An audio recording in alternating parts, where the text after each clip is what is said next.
Yo, what's going on, y'all? It's your guy Perrier, and we are back with another video.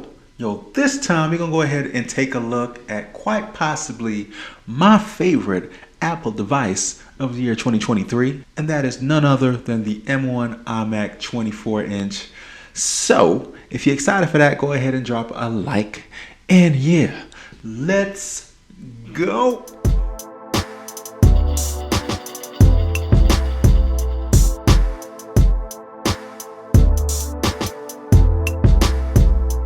Alright, y'all, welcome back. Like I said, we're going to go ahead and get into quite possibly my favorite Apple device of the year, which has to go to the iMac 24-inch. And don't get me wrong, I got a multitude of different Apple devices in my home, right? I got the iPad 2020 edition right here that I'm using. I got the iPhone 14 Pro Max, which I'm actually using to record this video. I got my Apple TV downstairs. I got my HomePods. I got Apple device galore. But why is it that I kind of lean right back towards the M1 iMac, you know? For that question, we're gonna answer it in this video. So my first reason for having this as my favorite Apple device, obviously I produce all of my music productions on that M1 machine.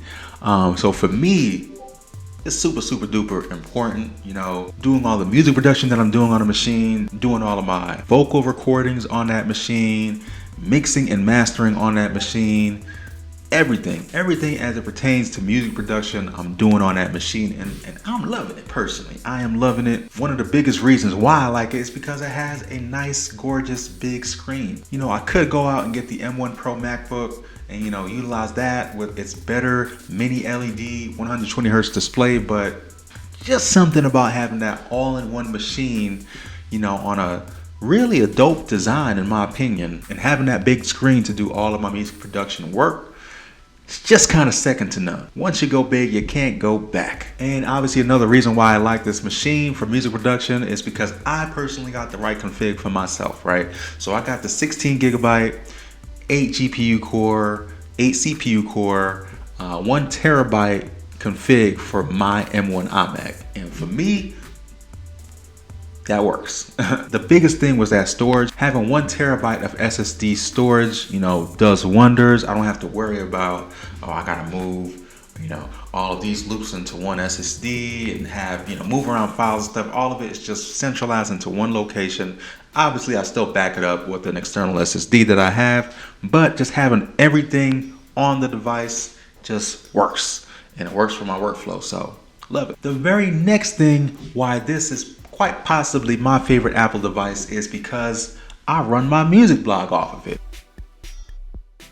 Going right back to that screen, having that big screen to write up any articles on my music blog, do any editing on my website, you know, that big screen just allows all of that production work that I have to do, just makes it that much more easier. And mind you, with my music blog, sometimes I might be using multiple applications. I might not just be on Sephora, I might be on Discord, you know, chatting with my particular community. Sometimes I'm managing my own playlists using like the Spotify application for macOS. So there's a lot of different things that I do that help run my blog, help run my website, and being able to do that on a big gorgeous screen, you never hear the fans kick on, and that runs super duper fast, second to none. The next thing that makes this quite possibly my favorite Apple device would have to be media consumption. I do have a multitude of different Apple devices that does the trick, right? I can use my iPhone, I can use my iPad, I can use my TV to stream media, but sometimes being right here and not even having a TV in my actual studio and just using my iMac to watch content is perfect. Well, with that big screen, you actually get a 4.5K resolution display that actually gets fairly bright for something that isn't mini LED. So for just standard LCD, it looks great. Content looks great.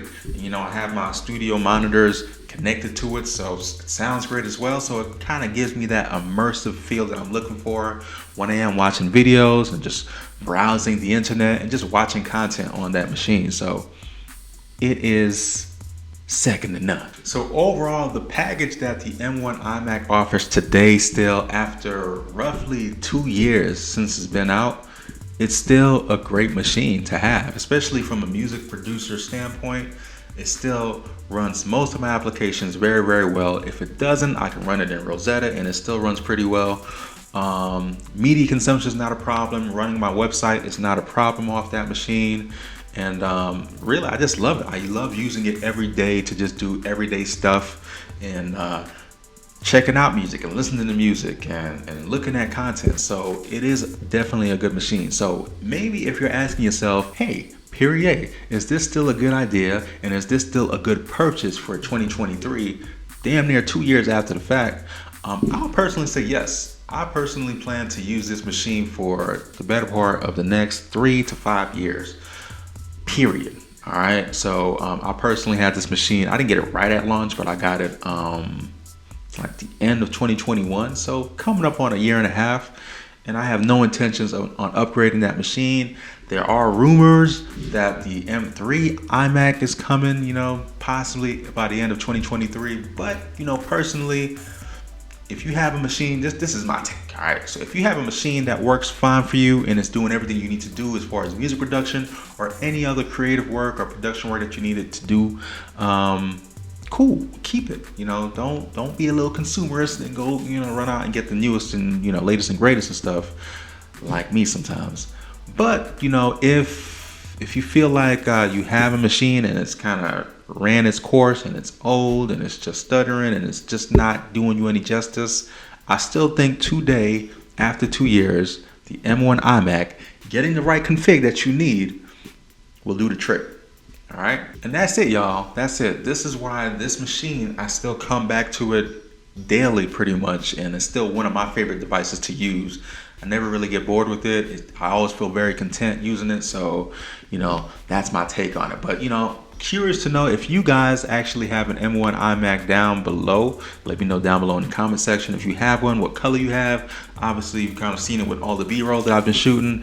I have that deliciously blue M1 iMac, and I still love it. It still looks great till this day to me. And I feel like if they do go the route of getting, to the M3 iMac, they're probably going to keep the design the same. So you're not going to be missing out if you get, this current generation right now. But listen, y'all, thank y'all so much for checking out this video. I do appreciate it. A little quick and dirty for y'all real quick, just to kind of give you my thoughts on the M1 iMac and, why I like it so much. Appreciate y'all watching this video once again. And listen, I'm going to check y'all out on the next one. Peace.